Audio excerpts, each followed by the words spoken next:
네, 안녕하십니까. 금전함TV 구독자 여러분. 네, 이번 영상은요, 지난 영상에 이어서요, 패시브 운용과 액티브 운용, 뭐가 좋니? 근데 둘 다 한계점이 있었죠. 이 둘을 섞어내는 준 액티브 운용에 대한 이야기를 조금 진행해 볼게요.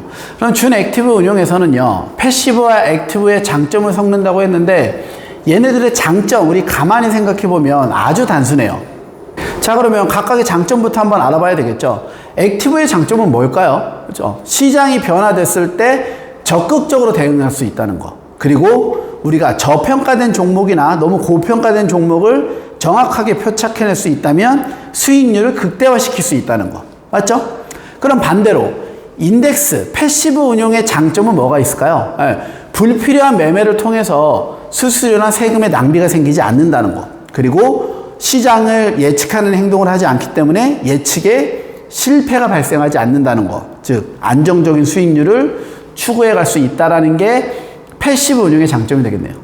그럼 이제 거꾸로 얘네들의 장점이 각각이 뭐가 되는 거예요? 단점이 되는 거죠. 항상 섞을 때는요, 장점을 기준으로 섞기보다는요, 단점을 커버하는 쪽으로 섞는 거예요. 그러니까 예를 들자면 내가 만약에 액티브 펀드 운용자예요. 그러면 지금 뭐가 문제라는 거예요? 너무 잦은 매매로 수수료라든가 세금이 너무 많이 나갈 수 있다는 거고 예측 실패가 될 수도 있다는 거잖아요. 그럼 얘를 보완하는 방법은 뭐가 있을까요? 예를 들어 과잉 반응이 생겨요. 뭐 고평가돼서 주가가 너무 쭉쭉 올라가요. 이 정도 되면 내재 가치를 넘어섰는데 지금이면 지금 팔아야 돼 라는 생각이 들었을 때 한 번 더 참는 거예요. 매매하지 않고. 그래? 한 번만 딱 더 올라가면 그때 들어가자. 이해되시죠? 떨어져요. 이 정도면 다 떨어졌어. 바닥이야. 지금 사면 될 것 같아 라는 생각이 들었을 때 한 번 더 참는 거라고요. 그래서 이걸 우리가 매매 지연 전략이라고 해요. 실제로 매매를 지연시켜서요, 어떤 너무 높은 고점이나 너무 낮은 저점에 접어들었을 때 그 지연으로 인해서 진정한 고점과 진정한 바닥을 확인하는 방법일 수도 있어요. 그리고 한 번 매매를 참음으로 인하여 수수료나 거래 비용을 그만큼 아낄 수도 있고, 뭐 반대로 말하면 그럼 사야 될 타이밍에 못 사서 손해보는 거 아니에요? 라는 생각도 들 수 있겠지만 그 최고 꼭대기는 잡기 힘들다고요. 그런 얘기 많이 하잖아요. 뭐 무릎에서 사서 뭐 어깨에서 팔아라. 이게 실은 매매 지연을 이렇게 해서 바꿔 이야기할 수 있는 거예요. 이해되시죠? 그러니까 액티브 운용에서 매매 지연을 딱 결합시키는 순간 패시브 운용의 장점이 들어오면서 액티브의 단점을 커버하는 거예요. 거꾸로 그럼 패시브 운용은요, 시장 수익률 추종해 나가고 안정적으로 기다리니까 손해는 안 나겠지만 시장 상황이 변하면은요, 아무튼 리밸런싱이나 업그레이딩해서 계속 수익 추구해야 될 거 아니에요. 그런데 적극적인 대응을 하면 안 되니까 그런 방법을 쓸 수가 없겠죠. 그럼 똑같이 패시브 운용을 기본으로 가져가되 시장 상황이 바뀌면 매매하라 이거예요. 사고 팔아라 이거예요. 그래서 초과 수익 내고 상황에 맞게 움직여 나가면 된다라는 게 이제 패시브 운용에서의 액티브를 바라보는 거죠. 제가 서로 다른 방향에서 이야기를 했지만 가만히 들어보면 두 개 합치면 똑같은 얘기죠. 결론은 이거예요. 기본적으로 패시브라는 운용 방법에 대한 지향점을 갖고 있는 거예요. 그래서 패시브 운용으로 가되 패시브 운용에서 시장 상황이 변형이 된다면 액티브를 가미시키는 거예요. 그때 그 액티브는 적극적으로 액티브로 가는 게 아니라 매매 지연 전략을 포함시키면서 가는 액티브 운용이 되는 거죠. 이해되시나요? 네. 요게 바로 이넥스드 인덱스 펀드가 운영하는 방식이고요. 준 액티브 운용의 가장 핵심이다라고 보시면 되겠네요. 자, 그러면 개별적으로 포트폴리오 구축해서 기간 나눠서 매매하시는 분들은 매달 정기적으로 나누어서 매매하는 방법, 좋은 방법이 될 수는 있어요. 하지만 여기에서 한 가지 더 뭐 결합해 보자고요. 시장 수익률을 계속 따라가되 포트폴리오로 그렇게 사고 팔고 싶을 때 한 번은 더 참아봐라 이거예요. 한 템포만 더 쉬어서 가면 훨씬 더 좋은 성과가 나올 수 있으니까. 예를 들어서 기회를 놓쳐요.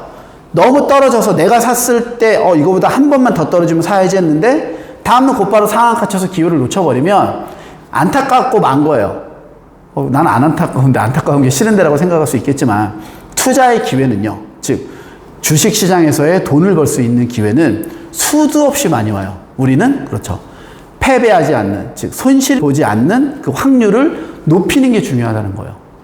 100만 원이 한 번 맞아서 30% 돼갖고 70만 원 되는 순간 걔가 다시 100만 원을 회복하려면은요, 생각을 우리 단순 계산해볼까요?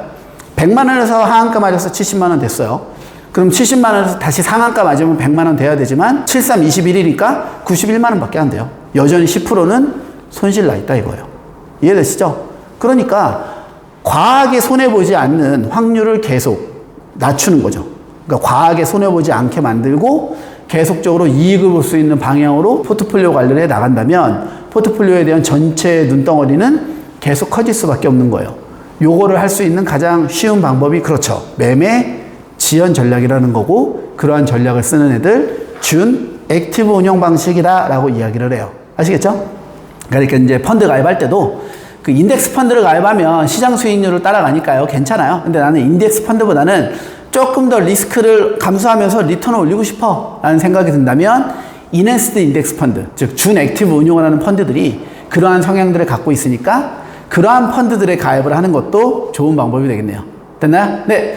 이번 영상은 그럼 여기서 마무리하고요. 이번 영상을 통해서 우리가 액티브 운용, 패시브 운용, 준 액티브 운용까지 정리했고요. 요 각각의 운용들이 갖고 있는 장점과 단점에 대한 내용들, 각각 어떠한 성격을 갖고 있는지 이런 이야기 조금 다뤄봤네요. 네, 그럼 여기까지 해서 운용에 대한 내용들 다 이야기했고요. 다음 영상에서는요.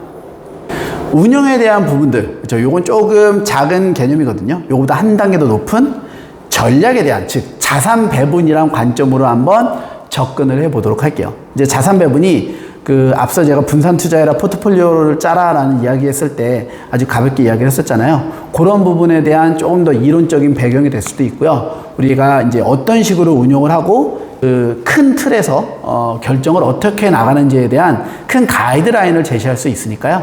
우리가 자산 배분 파트를 학습을 하면서 영상을 통해서 한번 준비해 보시면 포트폴리오나 이런 데 계정을 관리하는 데 훨씬 더 큰 도움이 될 것 같아요. 네, 그럼 이번 영상 여기까지 해서 마무리하고요. 다음 영상에서 찾아뵙도록 하겠습니다. 수고하셨습니다.